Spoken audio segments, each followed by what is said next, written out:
Hello class 12, फिर से लेकर आई हूँ पॉलिटिकल साइंस। इससे पहले मैंने आप लोगों ने अगर देखा है तो जानते होंगे कि 10 प्रश्नों के उत्तर मैंने दे दिए हैं पिछले वीडियो में। इसके आगे का अभी सॉल्व करके लाई हूँ मैं आप लोगों के लिए।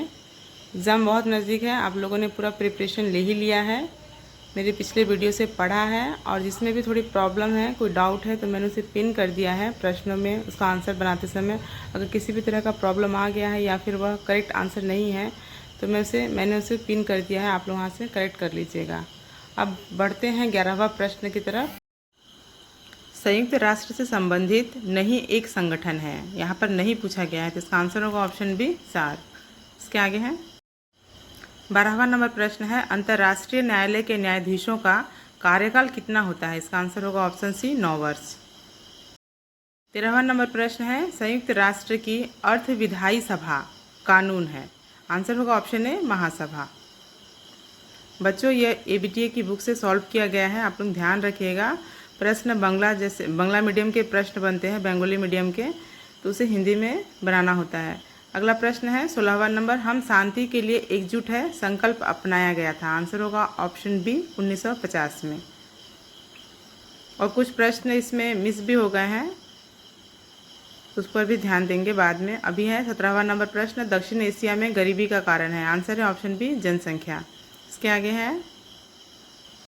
18वां नंबर प्रश्न, एंटी बैलिस्टिक मिसाइल संधि पर हस्ताक्षर किए गए थे? इसका आंसर होगा ऑप्शन डी 1972। तो कुछ प्रश्नों के आंसर नहीं मिले, इसलिए मैंने उसे स्किप कर दिया है। आगे बढ़ गए हैं हम, अगले प्रश्न की तरफ चलते हैं। 21वां नंबर है, एनआईए का पूर्ण रूप है? आंसर होगा ऑप्शन ए राष्ट्रीय जांच एजेंसी। 22वां नंबर प्रश्न है, मानव सुरक्षा व्यक्तियों को उनके लिए खतरों से बचाने पर जोर देती है? इसका आंसर होगा ऑप्शन बी सामाजिक आर्थिक स्थिति। 24वां नंबर प्रश्न है, राज्य पुनर्गठन अधिनियम भारतीय संसद में पारित किया गया था? इसका आंसर होगा ऑप्शन ए 1956। कुछ प्रश्न स्किप हो गए हैं। 25वां नंबर है, विश्व में सर्वाधिक जनसंख्या में शरणार्थियों को शरण दी जाती है? इसका आंसर होगा ऑप्शन डी तुर्की। 26वां नंबर है, स्वतंत्र भारत में भाषा के आधार पर गठित पहला राज्य था? आंसर है ऑप्शन ए आंध्र प्रदेश। 27वां नंबर प्रश्न है, भारतीय स्वतंत्रता अधिनियम ब्रिटिश संसद में पारित हुआ था? आंसर होगा ऑप्शन डी 18 जुलाई 1947। 29वां नंबर प्रश्न है, भारत में सार्वभौमिक मताधिकार कब लागू हुआ? आंसर होगा ऑप्शन बी 1951। 30वां नंबर प्रश्न है, भारत में जन प्रतिनिधित्व अधिनियम कब लागू किया गया था? आंसर है ऑप्शन सी 1951। 31वां नंबर प्रश्न है, राजनीतिक दलों को वर्ग हितों का रक्षक कहा जाता है? आंसर होगा ऑप्शन बी मार्क्सवादियों द्वारा।